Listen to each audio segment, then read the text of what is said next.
میں نے کویسچن کیا تھا کہ یہ کیک آرٹسٹ ہیں اور لوگ جو ہیں وہ کارٹون والے کیک بنواتے ہیں،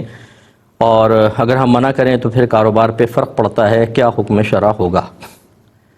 دیکھیں، اتنی واضح شکل بنانا کہ دیکھنے میں اس کو فوراً یعنی آنکھ ہیں، ناک ہیں، ہونٹ ہیں، باقاعدہ کان، چہرہ، یہ صورت بنانا تو گناہ ہوتا ہے، اور یہ کوئی ایسی ضرورت میں نہیں آتا کہ جس کی بنا پر اس کی اجازت ہو۔ جیسے چھوٹے بچے ہوتے ہیں، ڈرائنگ وغیرہ ٹیچرز بنواتے ہیں، وہاں بچے غیر مختار ہوتے ہیں، اور وہ مطلب ایک اسکول کی ریکوائرمنٹ ہوتی ہے، بچے ویسے بھی نابالغ اور غیر مکلف ہوتے ہیں، وہاں گنجائش نکل جاتی ہے۔ لیکن آپ کو بہرحال خیال کرنا چاہیے، تو کوشش یہ کریں کہ آنکھیں وغیرہ نہ بنائیں، ناک نہ بنائیں، یعنی ایک شبیہ تو مشہور کارٹون کی نظر آئے لیکن اس کا چہرہ واضح نہ ہو، تو آپ کے لیے بالکل گنجائش نکل سکتی ہے۔ یہ کہتے ہیں کہ میری کمپنی مجھے باہر جمعہ پڑھنے کے لیے الاؤ نہیں کرتی ہے، تو پھر میں کیا کروں، میرے لیے کیا حکم شرع ہوگا؟ دیکھیں، جمعہ پڑھنا فرض ہے۔ اگر باہر جمعہ ہوتا ہے، کمپنی کے اندر جمعہ نہیں ہوتا ہے، اور آپ اس نوکری کے علاوہ کوئی دوسری نوکری حاصل کر سکتے ہیں، یا دوسری نہیں حاصل کر سکتے لیکن یہ نوکری آپ کے لیے کوئی اتنی امپورٹنٹ نہیں ہے، اس کے علاوہ بھی آپ کے ذرائع آمدنی موجود ہیں، یا اس کے بغیر بھی آپ گزارا کر سکتے ہیں، تو بس پھر تو فرض ہے آپ کو، چاہے کمپنی آپ کو رکھے یا نکالے، جمعہ پڑھنا ہوگا، کیونکہ وہ اللہ کی ڈیوٹی ہے۔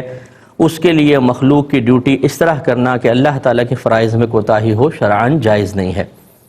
لیکن اگر صورتحال یہ ہو کہ اس جاب کے علاوہ کوئی آپ کے پاس دوسری جاب نہیں ہے، اور یہ انتہائی ضروری ہے، اگر آپ نہ کریں تو آپ مثلاً گھر کے کفیل ہیں، آپ کا گھر کا گزارا نہیں ہوگا، آپ انتہائی پریشان ہو جائیں گے، ایسی صورت میں بھرپور ریکویسٹ کریں ان سے، اور مطلب جو جیسا بن پڑے ان سے درخواست کریں کہ مجھے جانے دیں، صرف فرض پڑھنے کے لیے آپ نکل جائیں، فرض پڑھ کے آ جائیں، اتنی بھی اجازت مل جائے تو کافی ہے۔ فرض کر لیں لیکن اس کے باوجود نہیں ملتی ہے، اور اس کے علاوہ کوئی جاب آپ کے پاس نہیں، یہ چھوڑ دیں، دوسری جاب نہیں ملے گی، اور یہ آپ اس کے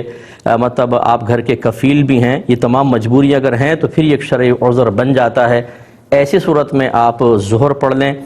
جمعہ نہ پڑھیں فیکٹری کے اندر ہی، اور اللہ تعالیٰ کی بارگاہ میں گڑ گڑا کر توبہ کرتے رہیں کہ اللہ تعالیٰ آپ کے اس قصور کو معاف کرے، اور جیسے ہی آپ کا یہ عذر ختم ہو، آپ فوراً سے پیشتر جمعہ باہر جا کر ہی ادا کریں۔ ایک یہ کہتے ہیں کہ کوئی یہ کہتا ہے کہ طلاق دے کر یہ کہتا ہے کہ یہ تو قسمت میں لکھا تھا، میں مجبور محض تھا اس معاملے میں، صحیح کیا ہے؟ دیکھیں، یہ گناہ ہے یہ کہنا کہ جی میں مجبور محض تھا ایسے مسائل میں کہ جس میں ہم کوئی فیصلہ کر سکتے ہیں، جس میں ہمارے ارادے کا عمل دخل ہو۔ مثال کے طور پر یہی کفر، اسلام، نیکی، بدی، صحیح، غلط، طلاق کا واقع کرنا نہ کرنا، اس میں اگرچہ ارادہ الہی کار فرما ہوتا ہے لیکن ہمیں بھی یک گونا یعنی ایک جہت سے ہمیں بھی کچھ نہ کچھ اختیار ہوتا ہے، ہم مجبور محض نہیں بنائے گئے ہیں۔ اگر ایسا ہوتا تو پھر مکلف بنانے کا مطلب ہی کیا تھا؟ پھر تو سب کچھ جب اللہ کی مرضی سے ہے، مجبور محض ہے، تو حساب کتاب کس چیز کا رہا؟ جنت دوزخ میں کیوں ڈالا جائے گا؟ یہ تو یقینی سی بات ہے کہ انسان اپنے قدرت و اختیار سے کوئی چیز کرتا ہے، صحیح اختیار کرتا ہے اس کا انعام ملے گا، اور غلط اختیار کرتا ہے تو اس کی سزا ملے گی۔ ورنہ تو ہر کافر کہہ سکتا ہے کہ میں نے کفر اختیار کیا، میرا کیا قصور، میں مجبور محض تھا، اللہ نے مجھے کافر رکھا۔ پھر ایک مسلمان کا کیا کمال کہ وہ یہ کہے کہ جی میں بعمل مسلمان ہوں، متقی پرہیزگار ہوں، میں نے جنتیوں والے عمل کیے، اس کا تو کوئی کمال نہیں، وہ تو اللہ کا کمال ہے۔ حالانکہ قرآن عظیم میں اللہ تعالیٰ نے کفار کی جا بجا مذمت فرمائی ہے، اور نیک پرہیزگار متقی مسلمانوں کی حوصلہ افزائی فرمائی ہے، ان کی مدح فرمائی ہے، ان کے لیے انعامات کا تذکرہ فرمایا ہے، لہٰذا یہ بالکل غلط ہے۔ صرف اتنا پوائنٹ ہے یاد رکھیں جو میں نے ضمن نبی عرض کیا کہ جتنے بھی اس طرح کے مسائل ہیں، کفر، اسلام، نیکی، بدی، ہدایت، گمراہی، صحیح، غلط، اور اسی طرح آپ کا فیصلہ کرنا کہ طلاق دوں یا نہ دوں، یہ چیزیں جو ہیں سب یہ اس میں ہمیں اختیار ہوتا ہے، اسی وجہ سے غلط اختیار کرنے کی بنا پر ہمیں سزا ملتی ہے، اور صحیح چیز اختیار کرنے پر اللہ کا انعام ملتا ہے۔ اس کے علاوہ باقی چیزوں میں ہم مجبور محض ہیں۔ صحیح بات یہ ہے، یعنی پیدا کب ہوں گے، لڑکا ہوگا، لڑکی ہوگی، کس سے شادی ہوگی، اگرچہ اس میں ہم بھی چوائس کرتے ہیں لیکن اللہ نے مقرر کیے ہوئے ہیں، اس میں ہمیں عمل کا حکم ہے لیکن نتیجہ وہی نکلے گا جو اللہ تعالیٰ نے ہمارے لیے لکھ دیا ہے۔ ایک اور انشاءاللہ ایک بھائی نے کویشچن کیا کہ کسی شوہر نے اپنی زوجہ کو جھگڑا ہو رہا تھا، غصہ آیا، اس نے کہا میں تمہیں طلاق دیتا ہوں، طلاق طلاق۔ جب اس سے اچھا پھر وہ بات ختم ہوئی تو پھر جب کسی نے پوچھا کہ بھئی تم نے کیا کیا، تو اس نے جواب دیا کہ میں اپنی زوجہ کو 3 طلاقیں دے چکا ہوں۔ اب انہوں نے کسی مفتی صاحب سے معلوم کیا کہ جی میں بہت شدید غصے میں تھا، میں تو ہوش میں ہی نہیں تھا، میں نے جب اس طرح کہا تو کیا طلاق واقع ہو گئی؟ تو انہوں نے کہا کہ نہیں، طلاق واقع نہیں ہوئی ہے، کیا حکم شرع ہوگا؟ دیکھیں، طلاق غصے میں ہی دی جاتی ہے، پیار محبت میں کوئی بھی طلاق نہیں دیتا، لہٰذا پہلی بات تو یہ کہ غصے کی طلاق واقع ہوتی ہے۔ ہاں یہ ضرور ہے کہ اگر کسی شخص کی عادت معروف ہو کہ جب اسے غصہ آتا ہے، اتنا خطرناک غصہ آتا ہے کہ وہ عالم ہوش سے بیگانہ ہو جاتا ہے، اپنا سر پھاڑ دیتا ہے، چیزیں اٹھا کے پھینکتا ہے، اور جب عالم ہوش میں آتا ہے تو اسے کچھ بھی یاد نہیں رہتا کہ میں نے کیا کیا ہے، اگر ایسی صورتحال ہو، اور عادت معروف کا مطلب کہ مشہور ہے کہ اس کو ایسا ہی غصہ آتا ہے، تو پھر اس حالت میں جو اگر وہ طلاق دیتا تو طلاق واقع نہ ہوتی۔ لیکن اگر ایسا سخت غصہ نہیں آتا، کبھی کبھار ایسا ہوتا ہے کہ آؤٹ آف کنٹرول انسان ہو گیا، ایسی کیفیت طاری ہوئی، اور پھر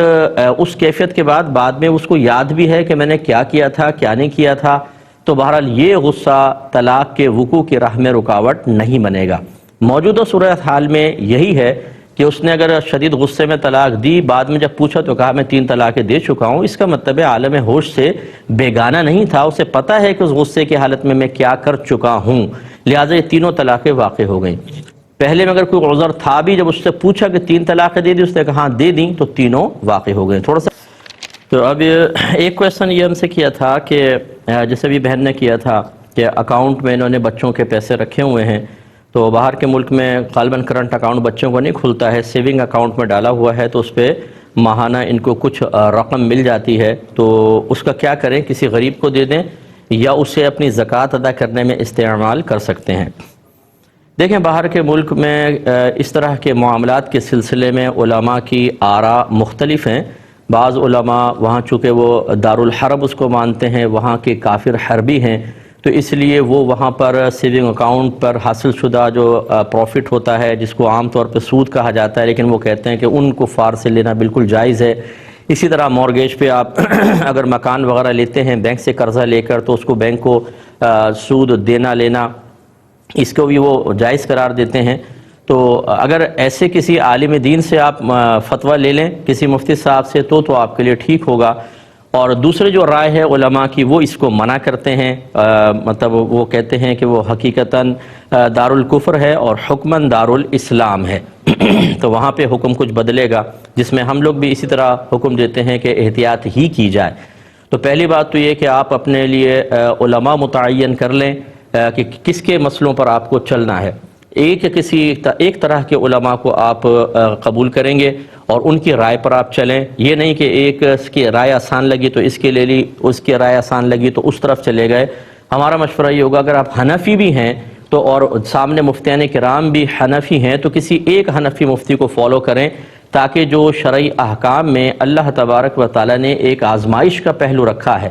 کہ بعض اوقات چیز ہماری مرضی کے مطابق نہیں ہوتی، لیکن ہم اللہ کی رضا کے لیے اس تکلیف کو برداشت کرتے ہیں، یہ حکمت باطل نہ ہو۔ تو اگر فرض کر لیں کہ آپ ان علماء کو فالو کر رہی ہیں، انہی کو کرتی ہیں جو اس کو جائز کہتے ہیں، تو پھر تو بالکل ٹھیک ہے، وہ آپ کے لیے بالکل طیب حلال ہے، غریب کو دیں، چاہے اس کو اس سے زکوٰۃ ادا کریں، آپ کے لیے بالکل صحیح۔ اور اگر آپ دوسری قسم کے علماء کو فالو کرتی ہیں تو اس صورت میں یہ آپ کا لینا صحیح نہیں ہوگا۔ اب یہ بامر مجبوری کہ اگر آپ کا بن رہا ہے اور بچوں کے لیے اور کوئی اکاؤنٹ کا سسٹم نہیں ہے تو آپ لے لیں اور بغیر ثواب کی نیت کے غریب کو صدقہ کر دیں، لیکن اس کو آپ زکوٰۃ کے لیے استعمال نہیں کر سکتی ہیں، اس میں احتیاط کیجیے گا۔ یہ کہتی ہیں کہ اگر ہم اسی پیسے سے جو بچوں کا رکھا ہوا ہے، بچوں کے نام پر مکان لے لیں، بچے بھی چھوٹے ہیں تاکہ بعد میں بیچ کر وہ سب کر سکیں، تو کیا یہ ٹھیک ہوگا؟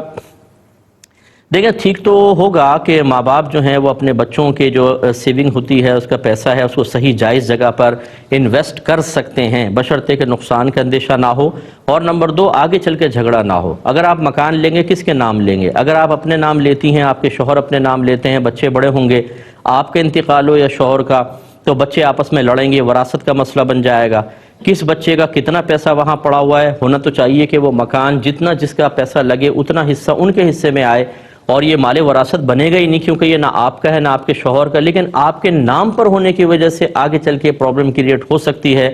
اور اگر کسی بچے کے نام پر لیتے ہیں تو پھر آگے چل کے وہ بھی مسائل، تو اس قسم کے مسائل کو ذرا دیکھ لیجئے کہ کس طریقے سے آپ اس کو حل کریں گے۔ اگر اس کا کوئی واضح اور اچھا حل آپ کے پاس موجود ہو تو پھر بہرحال بچوں کا پیسہ انویسٹ کرنا کہ آگے چل کر ان کو اس کا فائدہ حاصل ہو، کوئی حرج نہیں۔ اس کا ایک بہترین طریقہ یہ ہو سکتا ہے، مشورہ ہم آپ کو دیتے ہیں کہ آپ سب چیزیں مطلب پیسہ انویسٹ کریں، مکان لے لیں، اگر وہ چاہے اپنے نام لیں، اپنے شوہر کے نام لیں، لیکن پورا ایک کسی اچھے مفتی صاحب سے فتویٰ لے کر رکھ دیں۔ بچے جب تھوڑے سے ذی شعور انہیں بتا دیں کہ اس مکان کے سلسلے میں فتویٰ یہ ہے کہ یہ مکان ہمارا نہیں ہے، یہ تمہارا ہے، اس میں ہماری وراثت جاری نہیں ہوگی، کیونکہ ڈاکومنٹیشن کی ریکوائرمنٹ پوری کرنے کے لیے ہم نے اپنا نام ڈالا تھا، ورنہ حقیقتاً یہ تمہارے پیسوں کا ہے۔ اور ہر بچے کا حساب کتاب رکھیں، اگر کسی کے مثال کے طور پر اگر تو برابر ہے، مثلا 4 بچے ہیں اور 25% ہے تو سب کو اتنا ملے گا، لیکن فرض کر لیں ایک بچے کا 50% ہے اور 2 بچوں کے 25% ہے، تو اس مکان کے اندر بھی ایسا ہوگا کہ آدھا حصہ ایک بچے کا اور بقیہ آدھا ان 2 بچوں کو ملیں گے، کم زیادہ نہیں ہو سکتا، جس کا جتنا پیسہ ہے اس کو اتنا ہی ملے گا۔ یہ تمام کا فتویٰ لے کر رکھ دیں تاکہ بچے بڑے ہو گئے اس فتوے کے مطابق اس مکان کو آپس میں تقسیم کر سکیں۔ اور پھر اعادہ کر دیتا ہوں، دہرا دیتا ہوں بات کو کہ چاہے آپ اپنے نام سے اس کو رکھیں، لیکن وہ مال وراثت نہیں، وہ آپ کی ملکیت میں نہیں آئے گا، یہ بچوں کا ہی ہے، بچوں کے پاس ہی جائے گا۔ ایک یہ انہوں نے پوچھا کہ ان نابالغ بچوں کے مال پر زکوٰۃ بنے گی کہ نہیں بنے گی؟ دیکھیں بچے،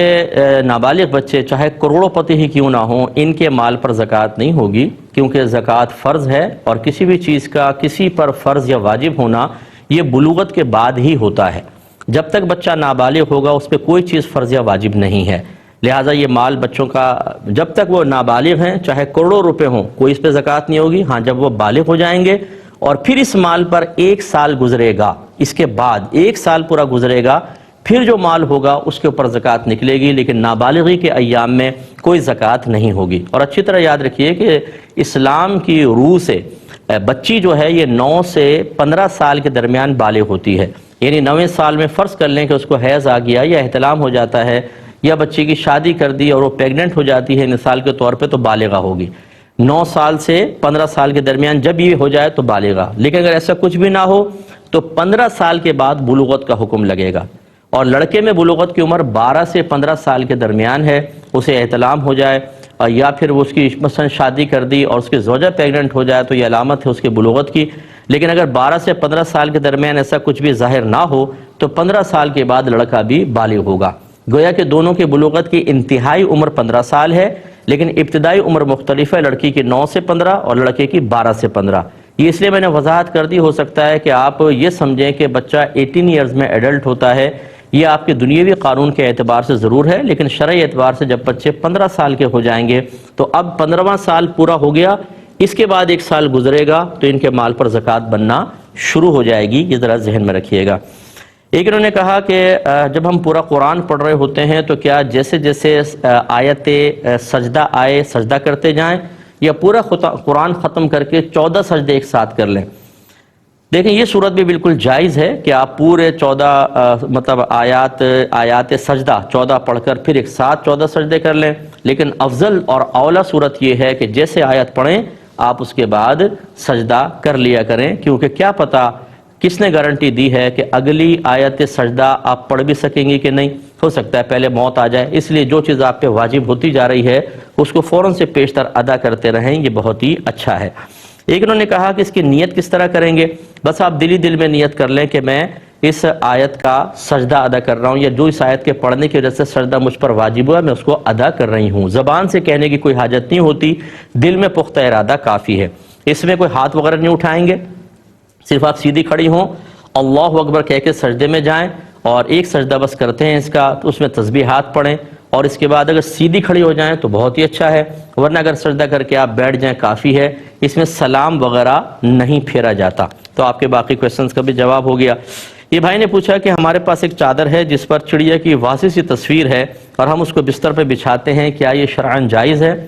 جی بالکل جائز ہے۔ جانور کی اگر تصویر بستر کی چادر پہ ہو کہ جس پہ آپ بیٹھتے ہیں، جس پہ آپ لیٹتے ہیں، تو یہ مقام ذلت کہلاتا ہے، کوئی مقام تعظیم نہیں ہے۔ ایسے مقام پر تصویر کا ہونا شرعاً درست ہے، اگرچہ نہ ہونا بہتر ہے، لیکن بہرحال اس طرح ہو تو کوئی حرج نہیں ہے۔ سیدہ عائشہ صدیقہ رضی اللہ تعالی عنہا نے نبی کریم صلی اللہ علیہ وسلم کے بیٹھنے کے لیے ایک گدی تیار کی تھی جس پر تصویر تھی، اور میرے آقا صلی اللہ علیہ وسلم نے اس کو استعمال فرمایا، تو اس لیے اس میں کوئی حرج نہیں ہے۔ لیکن اب ہوتا یہ ہے کہ چونکہ لوگوں کو مسائل تو معلوم نہیں ہوتے، لوگ آپ کے گھر پر آئیں گے، آپ کی اس بیڈ شیٹ کو دیکھ کر کہیں گے کہ دیکھو جی انہوں نے گناہ کیا ہوا ہے، حالانکہ آپ گناہگار نہیں ہوں گے، وہ کہنے والے گناہگار ہوں گے، کیونکہ غیر گناہ کو گناہ کہنا گناہ ہوتا ہے، اسی طرح گناہ کو غیر گناہ کہنا یا یہ کہنا یہ گناہ نہیں ہے، یہ بھی گناہ ہوتا ہے۔ تو یہ لوگوں کو چونکہ معلوم نہیں ہوتا، اس لیے بہتر ہے کہ آپ سادہ یا کوئی پرنٹڈ اور طرح کی بیڈ شیٹ بچھائیں، لیکن بہرحال اگر آپ اس طرح جانور والی کرتے ہیں، بچھاتے ہیں، آپ کو اگر بدگمان ہوتا ہے تو آپ اس کو وضاحت کر دیتے ہیں تو بہت اچھی بات ہے، جائز ہے۔ یہ دونوں چیزیں نہ ہوں تو پھر اختیار کرنے میں حرج نہیں۔ مثلا کانٹے سے کھانا، چمچے سے کھانا، سالگرہ کرنا، یہ ایسی نہ کسی کا مذہبی شعار ہے، نہ یہ ایسی چیزیں ہیں کہ اگر آپ کوئی سالگرہ کر رہا ہو تو آپ کہیں شاید یہ فلاں مذہب سے تعلق رکھتا ہے، فلاں سے کوئی انتقال ذہن نہیں جاتا۔ اسی طرح پینٹ شرٹ پہننا، پہلے یہ مسلمانوں میں رائج نہیں تھا، لیکن اب اتنا زیادہ رائج ہو گیا کہ کوئی اگر مسلمان سامنے سے پینٹ شرٹ پہن کر آ رہا ہو تو کیا اس کو دیکھ کر یہ گمان ہوتا ہے کہ یہ کافر آ رہا ہے؟ نہیں ہوتا، یہ مسلمانوں میں بہت زیادہ عام ہو گیا ہے۔ اس کا مطلب ہے کہ یہ چیزیں جو میں نے ابھی گنوائیں، ٹیبل کرسی پہ کھانا یا چمچے کانٹے سے کھانا یا ٹوتھ برش استعمال کرنا یا سالگرہ وغیرہ کرنا، نہ کسی قوم کا مذہبی شعار ہے، نہ کسی قوم کی ایسی قومی علامت ہے کہ دیکھیں تو اس کافر قوم کی طرف ذہن جائے، تو بالکل جائز ہے۔ تو ہماری عید پر گفٹ دینا یہ تو مطلب رائج ہے، عیدی وغیرہ دیتے ہیں، ویسے تحفے تحائف دیتے ہیں، لہٰذا اس میں کوئی ان سے مشابہت نہیں ہے، نہ یہ دینا گناہ ہے۔ اور جب گناہ نہیں ہے تو بالکل آپ دے سکتے ہیں۔ اس میں قصد و ارادہ یہ کرنا کہ چلے ہم یوں نیت کر لیں تاکہ بچے اس طرف مائل نہ ہوں، اس کی بھی حاجت نہیں ہے، آپ ٹھیک ہے دیں۔ اگر یہ بظاہر مشابہت نظر بھی آ رہی ہے لیکن اس میں کوئی گرفت نہیں ہے۔ اگر میں سیدھے ہاتھ سے کھاتا ہوں اور ایک غیر مسلم بھی سیدھے ہاتھ سے کھاتا ہے تو کیا میں اس وجہ سے الٹے ہاتھ سے کھانا شروع کر دوں کہ یہ مشابہت ان کے ساتھ ہو رہی ہے؟ ایسا نہیں ہوتا ہے۔ تحفے دینے کا نبی کریم صلی اللہ علیہ وسلم نے حکم دیا، تحادو تحابو، ایک دوسرے کو تحفے دو، تحادو تحابو، ایک دوسرے کو تحفے دو، باہم محبت میں اضافہ ہوگا، لیکن بس وہ نامحرم کو نہیں دینا ہوگا، مطلب وہ کہنے کا جو آپس میں یا بچوں کو تحفے آپ دیں تو یہ تو نبی کریم صلی اللہ علیہ وسلم کے فرمان ذیشان کے مطابق ہے۔ تو اس میں کسی غیر قوم سے مشابہت کا کیا مطلب؟ اس طرح اگر مشابہت دیکھی جائے، غیر قوم منہ سے کھاتی ہے تو ہم منہ سے نہ کھائیں، اس طرح کی مشابہتوں پر کوئی گرفت نہیں ہوتی ہے۔ جس نے کہا غلط کہا ہے۔ یہ کہتے ہیں کہ طلاق بائنہ سے رجوع کی کیا صورت ہے؟ دیکھیں، طلاق بائنہ کا مطلب یہ ہوتا ہے کہ ایسی طلاق جس سے فوری طور پر نکاح ٹوٹ جاتا ہے، جیسے لفظ کنایہ سے کسی شوہر نے طلاق دی، مثلا غصے میں کہا جا میں نے تجھے آزاد کیا، تو طلاق واقع ہو جائے گی، یا غصے میں نہیں نارمل حالت میں ہے لیکن طلاق کی نیت سے کہہ دیا جا میں نے تجھے آزاد کیا، تو طلاق ہوگی اور نکاح فوراً ٹوٹ جائے گا۔ اور اس میں پھر رجوع کے لیے نکاح کرنا پڑتا ہے، جدید نکاح، چاہے وہ عدت کے اندر دوبارہ رکھنا چاہتا ہے یا عدت گزرنے کے بعد، بہرحال نکاح کرنا ہوگا۔ تو طلاق بائنہ میں رجوع کے لیے نکاح کی ایک صورت ہوتی ہے، باقی اور کوئی صورت نہیں ہوگی۔ اس پہ ایک یہ کہتے ہیں کہ اگر تلاوت قرآن سن رہے ہیں اس میں نبی کریم صلی اللہ علیہ وسلم کا نام آ گیا، یا ہم قرآن پڑھ رہے ہیں تو کیا درود پاک پڑھیں یا نہ پڑھیں؟ دیکھیں، جب قرآن پڑھا جاتا ہے تو خاموشی سے سننے کا حکم ہے۔ یہ وہ مقام ہے کہ جہاں پر درود پاک بھی نہیں پڑھ سکتے ہیں۔ ایسے خطبہ جمعہ اگر آپ سن رہے ہیں، اس میں نبی کریم صلی اللہ علیہ وسلم کا نام اقدس آیا یا آیت درود آئی تو خاموش رہنا واجب ہے، دلی دل میں پڑھ سکتے ہیں۔ ایسے اگر آپ تلاوت کر رہے ہیں تو اگر آپ نے سرکار کا ذکر آیا، قرآن بند کر کے وقفہ کر کے سکتہ کر کے پھر آپ درشی پڑھیں، پھر دوبارہ بسم اللہ الرحمن الرحیم سے آغاز کریں، لیکن اس طرح درود پاک نہ پڑھیں کہ وہ آیات کے درمیان کا ایک حصہ سا بن جائے، یہ مناسب نہیں ہوگا۔ یہ کہتے ہیں کہ کسی کو سجدے کی تعداد میں شک پڑا کہ شاید ایک ہے، وہ سجدے میں جانے لگے، ہاتھ رکھا تو یاد آیا کہ 2 ہو چکے ہیں، تو کیا حکم شرع ہوگا؟ دیکھیں، اگر یہ کیونکہ 2 سجدے ہو گئے تھے، اس کے بعد یا تو اتحیات میں بیٹھنا تھا یا اگلی رکعت کے لیے کھڑا ہونا تھا، آپ رک گئے اور آپ نے دونوں ہاتھ رکھے، اگر اس پورے فعل میں 3 بار سبحان اللہ کی مقدار وقفہ ہو گیا، وقت گزر گیا، تو سجدہ صاحب لازم ہوگا، اس سے کم تھا تو نہیں ہوگا۔ یہ کہتے ہیں کہ خاتون کرسی پہ نماز پڑھتی ہیں، اگر ویسے زمین پر سجدہ کریں بہت ہی سخت ان کو تکلیف ہوتی ہے، کبھی کبھی وہ جبر کر کے کر لیتی ہیں، کیا حکم شرع ہے؟ دیکھیں اس طرح کا جبر کرنا اپنے لیے شرعاً جائز نہیں، اپنے آپ کو تکلیف پہنچانا شریعت کو ناپسند ہے، وہ کرسی پر بیٹھ کے ہی پڑھیں۔ اس طرح انہوں نے کہا کہ کچھ جیسے سنتیں بیٹھ کے پڑھ لیں اور فرائض کھڑے ہو کر پڑھ لیے مثلا، تو اس کی بھی حاجت نہیں، پوری نماز سنن ہیں، نوافل ہیں، فرائض ہیں، وہ کرسی پر بیٹھ کے پڑھیں جس میں مطلب بالکل آرام سے وہ پڑھ سکتی ہوں۔